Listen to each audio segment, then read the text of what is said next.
Quand une histoire bénéficie de fondations solides, elle s'offre toutes les chances d'être absolument passionnante.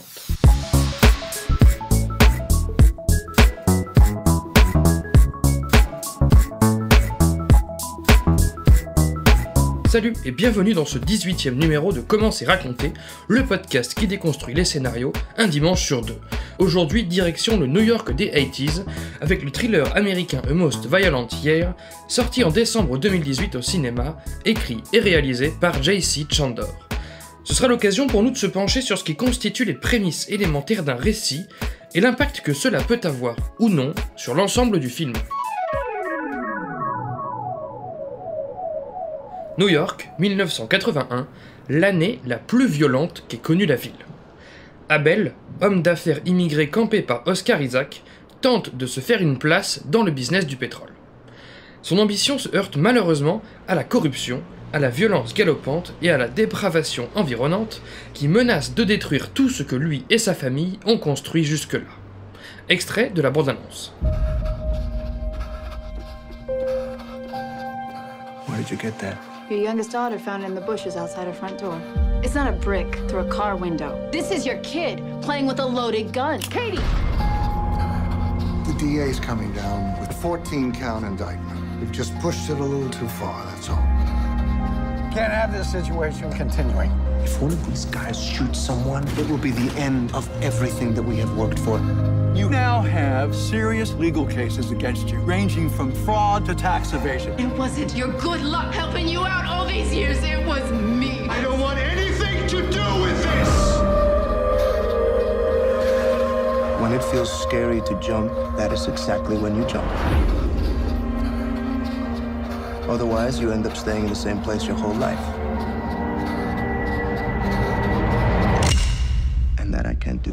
Pour une fois, il ne sera pas nécessaire d'avoir vu le film puisqu'aucun spoiler n'est à prévoir dans cette étude.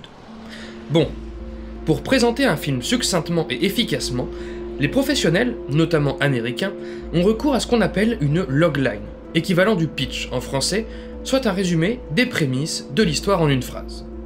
Il ne s'agit pas d'une tagline ou d'un slogan, c'est quelques mots que l'on retrouve sur les affiches de films. Il ne s'agit pas non plus de ce qu'Allociné appelle synopsis, comme celui de A Most Violent Year, que je vous ai exposé juste avant l'extrait de la bande-annonce, ces courts paragraphes étant fournis par les distributeurs à l'attention des spectateurs et s'avérant déjà relativement stylisés et fournis. Non, le pitch n'a pas forcément d'ailleurs vocation à sortir de la fabrication du film. Il peut simplement servir au scénariste à garder son cap, ou à vendre son film. Pitcher, comme on dit. Alors, de quoi est constitué un pitch ? D'un protagoniste, d'un but et d'un obstacle majeur. Le tout en quelques dizaines de mots. Exemple de pitch, un spécialiste de la CIA prépare une opération secrète, protagoniste, pour produire un faux film hollywoodien afin de sauver 6 diplomates américains, but, tenus en otage en Iran durant les événements de 1979. Obstacle majeur. Vous aurez reconnu ici le pitch d'Argo. Autre exemple de pitch, un rat parisien s'associe à un jeune cuisinier maladroit, protagoniste, pour vaincre les conventions et surtout les critiques gastronomiques, obstacle, et prouver que n'importe qui peut cuisiner et ouvrir son propre resto, but. Vous aurez reconnu ici le pitch de Ratatouille. Peu importe l'ordre des éléments, protagoniste, but et obstacle, tant qu'on les retrouve tous les trois dans une brève phrase à l'affirmative. Concernant A Most Violent Year, je propose donc le pitch suivant. Un homme d'affaires new-yorkais du secteur pétrolier, obstinément respectueux des lois, protagoniste, doit rassembler en urgence 1 500 000 $ pour boucler un rachat de site industriel, but, s'endettant dans un secteur ultra concurrentiel et à l'époque la plus violente qu'ait connue la ville, obstacle. Bon, c'est un peu long, j'avoue, mais vous avez compris les trois éléments essentiels. Un mec réglo, protagoniste, entreprend une opération risquée, but, dans un contexte pas réglo du tout, obstacle. Constaté comme seul l'obstacle et une description incomplète du protagoniste étaient présents dans le synopsis public. Nous ne savions pas qu'Oscar Isaac incarnait un personnage obstinément réglo, juste qu'il était homme d'affaires, et nous ne savions pas qu'il s'apprêtait à mener une opération financière risquée. Il nous était simplement indiqué que son empire risquait de s'effondrer, comme si sa situation était statique finalement. Du coup, a posteriori, on passe d'un synopsis aux airs de films de gangsters où le potentiel spectateur imaginerait un protagoniste véreux, Un pitch aux antipodes, puisqu'en réalité, Abel s'avère le plus réglo des hommes d'affaires. Ou comment remplir une salle de cinéma avec une accroche limitée, versus comment construire en pratique un scénario passionnant. Enfin passionnant. Comment différencier un bon pitch d'un mauvais pitch? Les 3 éléments susnommés suffisent-ils à garantir un récit solide? Dans son best-seller Save the Cat, Blake Snyder suggère 4 critères idéaux d'une logline efficace. Premièrement, de l'ironie. D'après lui, l'histoire doit reposer sur une situation ironique. Et c'est le cas ici, puisqu'un protagoniste honnête est plongé dans l'époque la plus violente et malhonnête de sa ville. Quelle ironie. Deuxièmement, fournir une image convaincante du film. Pour Blake Snyder, il doit être facile de se projeter tout de suite pour le lecteur. Or, quoi de plus tangible et représentable qu'un pitch sur des arnaques industrielles? Nous pensons tout de suite aux films de gangsters et de mafia, le genre est très vite identifiable finalement. Troisième critère d'un bon pitch d'après Snyder, l'audience et le coût. Un producteur doit facilement se projeter, autrement dit deviner qui il touchera avec ce film et combien ce dernier coûtera à produire. Mais cela intéresse aussi le spectateur car l'ambition budgétaire d'un projet et son positionnement en termes d'audience nous aident à choisir les œuvres que nous visionnons. La logline de Most Violent Year inspire instantanément un thriller d'époque et une ambition correcte, autrement dit importante mais loin des blockbusters lisses et conventionnels. Enfin, dernier critère, un titre qui tue. Car oui, un pitch est difficilement dissociable du titre du film, or ce titre constitue ce dont on a connaissance en premier. Et là, avouons que Most Violent Year est un titre qui tue. À lui tout seul, il suppose un contexte virulent, un genre, des obstacles et un côté raffiné via sa formulation. Disons que si le film s'appelait Un homme honnête, il serait fidèle à la réalité mais assez peu vendeur. Bien, crash test réussi, le thriller de J.C. Chandor bénéficie d'un pitch solide. Après, j'aime bien approfondir les choses. Une logline est si élémentaire qu'il vaut mieux la scruter sous toutes les coutures. Justement, Blake Snyder est venu compléter son étude, dans un ouvrage ultérieur dignement intitulé Save the Cat Strikes Back, des principaux symptômes d'une mauvaise logline. On sait ce qui la rend solide, découvrons très rapidement ce qui pourrait l'appauvrir. Le pitch est-il trop plat? Autrement dit, ne voit-il pas les choses en grand? Bah là, le New York de 1981 donne le ton à lui tout seul. Le pitch est-il trop compliqué? Non, clair et limpide. Le pitch cache-t-il la balle? Autrement dit, est-il exclusivement basé sur du mystère? Non, comme nous le disions précédemment, il est aisé de se projeter. Le pitch est-il simplement une blague dont on devine les limites? Alors la situation ironique d'un personnage honnête entouré de gens malhonnêtes pourrait sombrer dans cet écueil, mais là encore le contexte de l'histoire, ce secteur pétrolier concurrentiel dans une année violente, promet des perspectives nombreuses. Le pitch est-il dénué d'enjeux? Absolument pas, puisqu'on y énonce clairement qu'Abel risque tout son empire industriel, et on y devine en outre qu'il risque également sa peau vu le comportement de la concurrence. Le pitch présente-t-il un élément qui n'a rien à faire là? Je ne pense pas. Et enfin, le pitch expose-t-il un univers trop imaginaire et invisualisable? Non. Comme nous l'avons dit précédemment, on se représente assez facilement le contenu du film.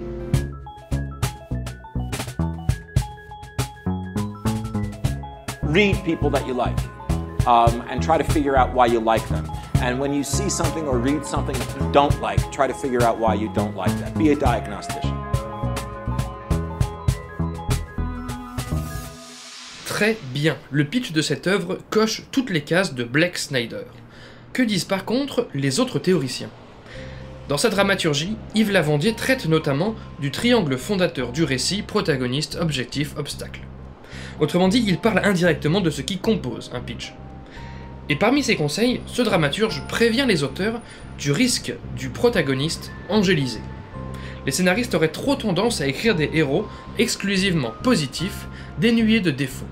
Or, complète Lavandier, ce n'est pas en prenant un gentil petit soldat comme protagoniste que l'on invite le spectateur à comprendre efficacement le problème. Et en effet, comme nous l'avons sûrement évoqué dans un numéro précédent du podcast, la sympathie que l'on pourrait ressentir pour un personnage compte bien moins que l'empathie. Il faut qu'on le comprenne, et pas nécessairement qu'on le cautionne. Nous voilà donc face à une lacune du pitch de Most Violent Year, puisqu'il repose en effet sur un homme d'affaires des plus honnêtes, donc a priori lisse quoi, chiant, et de fait sûrement peu crédible. Cela dit, il suffit de voir au-delà des simples prémices de ce thriller pour se rendre compte que son protagoniste ne lui fait pas défaut. Et ce, en plusieurs points. Bon déjà, il y a une forme de fraîcheur dans ce choix de personnage particulièrement positif. Je m'explique. Dans sa Screenwriter's Bible, David Trottier suggère qu'un concept à succès combine quelque chose de familier avec quelque chose d'original. Justement, A Most Violent Year puise, dès son titre et son pitch, dans quelque chose que l'on connaît bien, à savoir les films de gangsters, et y injecte une grosse dose d'originalité puisque le personnage principal s'obstine à être honnête, chose peu commune dans les films de gangsters. Autrement dit, ce traitement du personnage d'Abel amène le film à défier jusqu'à son propre titre, son propre genre cinématographique. Par ailleurs, l'homme d'affaires n'est pas exclusivement positif, contrairement à ce que pourrait le réduire un pitch. Son obsession pour l'honnêteté le pousse à se montrer rigide, voire impitoyable, notamment à l'égard de sa femme et de ses associés. Ainsi, le personnage voit sa droiture nuancée par une froideur laissant peu de place à une quelconque humanité. Je rebondis sur cette remarque pour ajouter que nous ne sommes pas trompés sur la marchandise. Ce n'est pas parce que ce film de gangster ne présente pas de personnage central dangereux qu'il est forcément mou ou fade ou à l'encontre du genre qu'il emprunte, puisque le caractère impitoyable d'Oscar Isaac le rend tout aussi hargneux que ses antagonistes. Autrement dit, le vrai gros dur dans ce film, qui nous glace le sang et ne présente aucune limite, c'est l'honnête protagoniste Abel. De plus, la formulation du pitch peut mener à confusion. J'évoquais l'aspect réglo d'Oscar Isaac car la dynamique du film repose sur ce rapport qu'il a aux malfrats, dont son entreprise subit les larcins. Mais le film ne s'étale pas des plombes là-dessus. Dans une masterclass en ligne, le scénariste Aaron Sorkin invite les narrateurs à ne pas laisser trop d'importance dans leur histoire à des choses qui n'en ont pas. En effet, A Most Violent Year ne passe pas son temps à angéliser son protagoniste, mais surtout à le montrer se débattre, se défendre, s'organiser. Or, la logline centrée sur son caractère positif pouvait laisser craindre que le film s'attarderait effectivement sur cette caractéristique d'Abel, en gros qu'il passerait son temps à subir et à tendre la joue gauche. Enfin, dernier point sur cette question du protagoniste trop positif, soulevé par Lavandier, la réponse parfaite se trouve justement dans son propre bouquin. Le théoricien y affirme que, si on veut montrer que la pauvreté conduit au crime, il vaut mieux choisir un protagoniste pauvre que riche.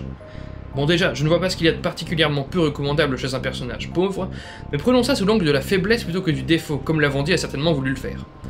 Oui, sa remarque a du sens, si l'on considère qu'être riche, ou du moins aisé, est la norme. A Most Violent Year ancre son contexte dans l'année la plus violente que New York ait connue. Ici, la norme est elle-même le crime et non l'honnêteté. Autrement dit, dans un contexte où la norme est inversée, il paraît comme essentiel d'inverser celle du protagoniste aussi pour rendre le récit plus captivant. Je m'arrête là sur cette question d'évitement des protagonistes trop parfaits, règle à laquelle en général je suis d'ailleurs plutôt attaché, mais pas dans le cas présent.